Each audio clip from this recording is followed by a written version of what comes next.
नमस्कार। स्नातकोत्तर उत्तरार्ध की सभी छात्राओं का हार्दिक स्वागत और अभिनंदन है।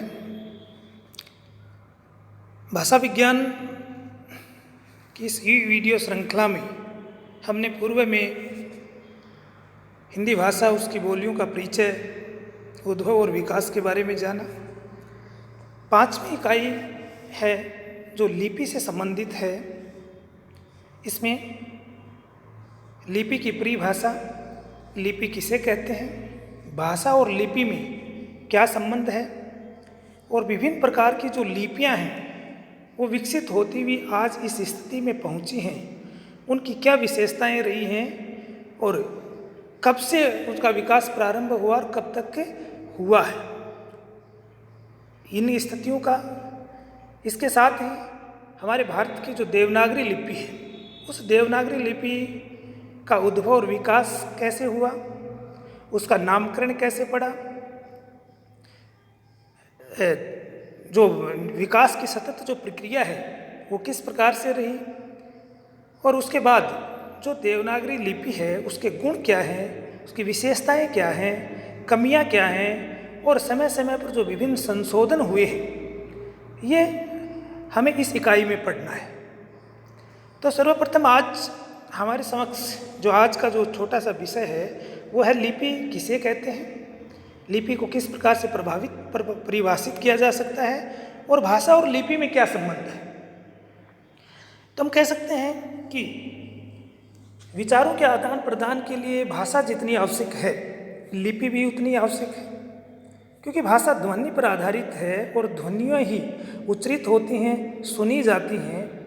भाषा काल और स्थान की दृष्टि से सीमाबद्ध हो जाती है, क्योंकि जो मौखिक भाषा होती है वो जहाँ तक हम बोलते हैं, जहाँ तक किसी को सुनाई दे गई वहाँ तक तो ठीक है, लेकिन उसके पार अगर हम उसे बताना चाहें, उस संदेश को भेजना चाहें, तो हमें किसकी आवश्यकता पड़ेगी, लिपि की आवश्यकता पड़ेगी।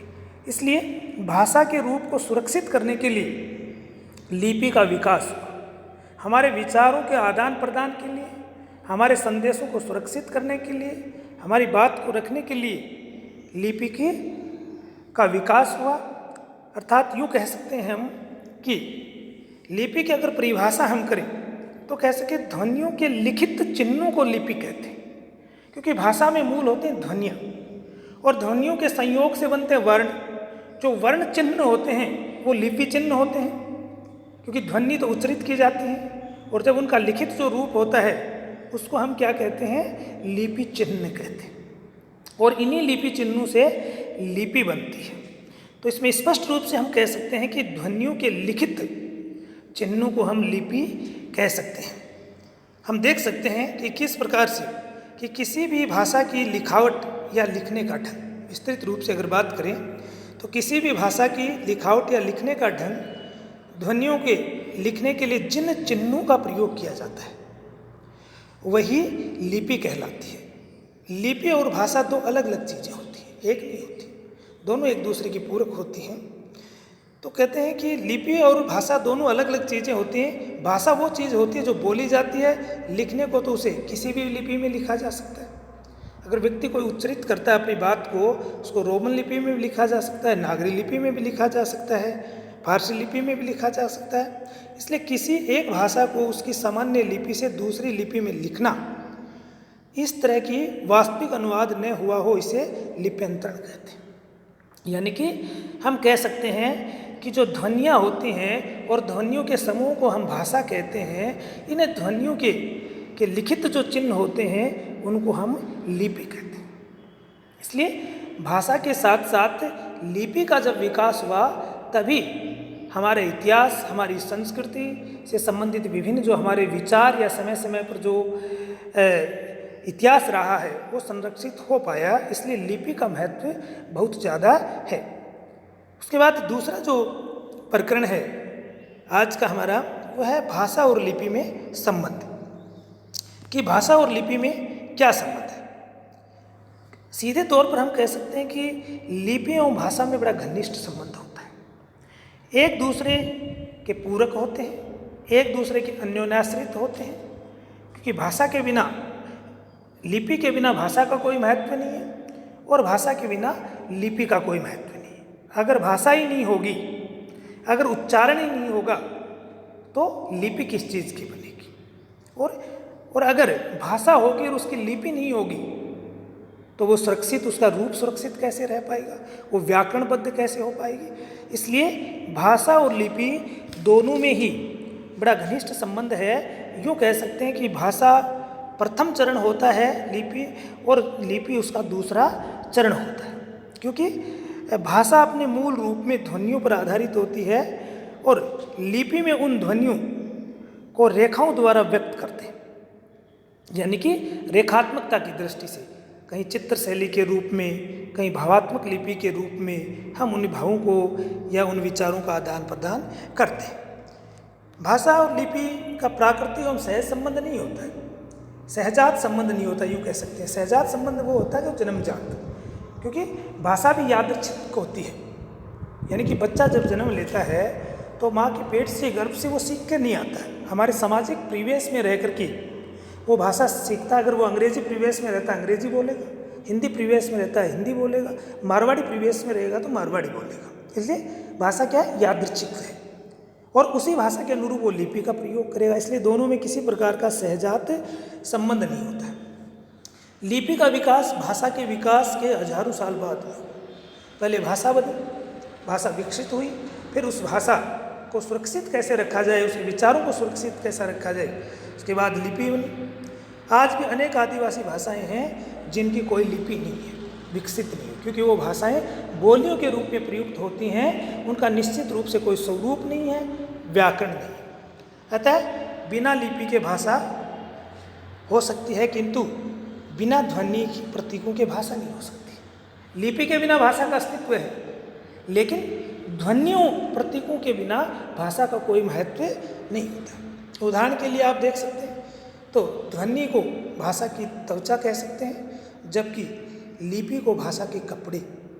बिना कपड़े के शरीर हो सकता है, बिना त्वचा के नहीं। कपड़े बदलने से व्यक्ति नहीं बदलता। ध्वनि मनुष्य के साथ बहुत गहन रूप से जुड़ा हुआ है, और क्योंकि मानव शिशु बोलना खुद ही से सीख लेता है, लिखना उसे सिखाना पड़ता है। यानी कि भाषा अनुकरणात्मक होती है, वो स्वयं सीख लेता है। हमारे मुख की जो आकृति है उससे बोलना सीख लेता है। मम्मी, पापा, जो ऐसे शब्द जो आपको सिखाने की आवश्यकता नहीं है, आपको देख करके अनुकरण करके सीख लेता है। लेकिन जब उसे हम कै, खे, गे आदि सिखाते हैं या कुछ लिखना सिखाते हैं, कमल है, गमला है, तो हमें वो सिखाना पड़ता है, हाथ पकड़ करके उसको लिखवाना पड़ता है कि कै है, मैं है और ले है। कमल यानी कै ध्वनि है, लेकिन लिखना उसको हमें क्या करना पड़ता है, सिखाना पड़ता है। इसलिए कहते हैं कि लिपि अनुकरण है, यानी कि लिपि को सिखाया जाता है। भाषा तो स्वतः अनुकरण कर लेता है बच्चा, कि आप बोल रहे हो उससे सुनता है, सुनते सुनते सीख लेता है, लेकिन लिपि को हमें सिखाना पड़ता है। यदि मस्तिष्क काम करना बंद कर रहा हो तो पहले हम लिखना भूल जाएंगे, बोलना बाद में भूलेंगे। ये भी वैज्ञानिकों ने कहा है कि अगर हमारा मस्तिष्क अगर काम करना छोड़ दे तो हम क्या करेंगे कि सबसे पहले हम लिखना भूलेंगे और उसके बाद हम बोलना भूल जाएंगे।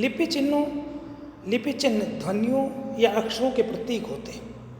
हम लिखते समय ध्वनियों के लिए लिपि चिन्हों को चुनते हैं, अर्थात ध्वनियों को लिपि चिन्हों में परिवर्तित करते हैं, और पढ़ते समय लिपि को ध्वनियों में परिवर्तित करते हैं, अर्थात विचार प्रक्रिया ध्वनियों में ही चलती रहती है। यानी कि भाषा और लिपि के केंद्र में क्या होती है, ध्वनियाँ होती हैं। जब हम उच्चारण करते हैं तो ध्वनियों का उच्चारण करते हैं, उसको लिखते लिपि में है, और जब लिपि को हम पढ़ते हैं तो उस पढ़ते समय उस लिपि में लिखी गई ध्वनियों का हम उच्चारण करते हैं। इसलिए ध्वनि प्रधान होती हैं, मूल होती हैं, और उनका जो लिखित रूप होता है वो लिपि होती है। लिपि का विकास बहुत जरूरी है समय समय पर, यानी क्यों मान सकते हैं कि लिपि का जो विकास है बहुत पुरानी परंपरा है।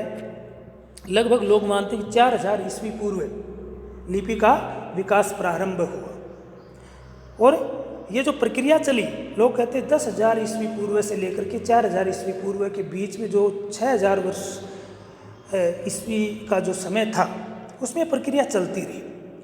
अव्यवस्थित रूप से कहीं न कहीं कहते हैं कि पहले भी पुरानी भी स्थिति मिलती है, लेकिन 4000 के आसपास थोड़ी ही व्यवस्थित लिपि चिन्ह मिलने लग जाते हैं।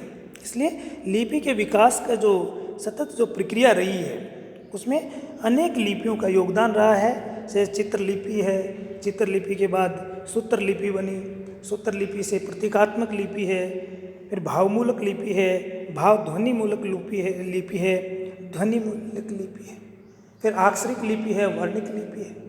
तो विभिन्न जो भेद रहे हैं वो बड़े महत्वपूर्ण रहे हैं और प्रत्येक भाषा की अपनी एक लिपि होती है जिसमें उस भाषा को लिखा जाता है, जिसमें उस भाषा के स्वरूप को संरक्षित किया जाता है। इसलिए भाषा जितनी हमारे लिए महत्वपूर्ण है, लिपि भी हमारे लिए उतनी ही महत्वपूर्ण है। तो आज के हमारे इस वीडियो में हमने लिपि की परिभाषा, लिपि का अर्थ और भाषा और लिपि के बीच क्या संबंध है इसके बारे में चर्चा की। अगले वीडियो में हम लिपि के विकास क्रम के बारे में जानेंगे। धन्यवाद।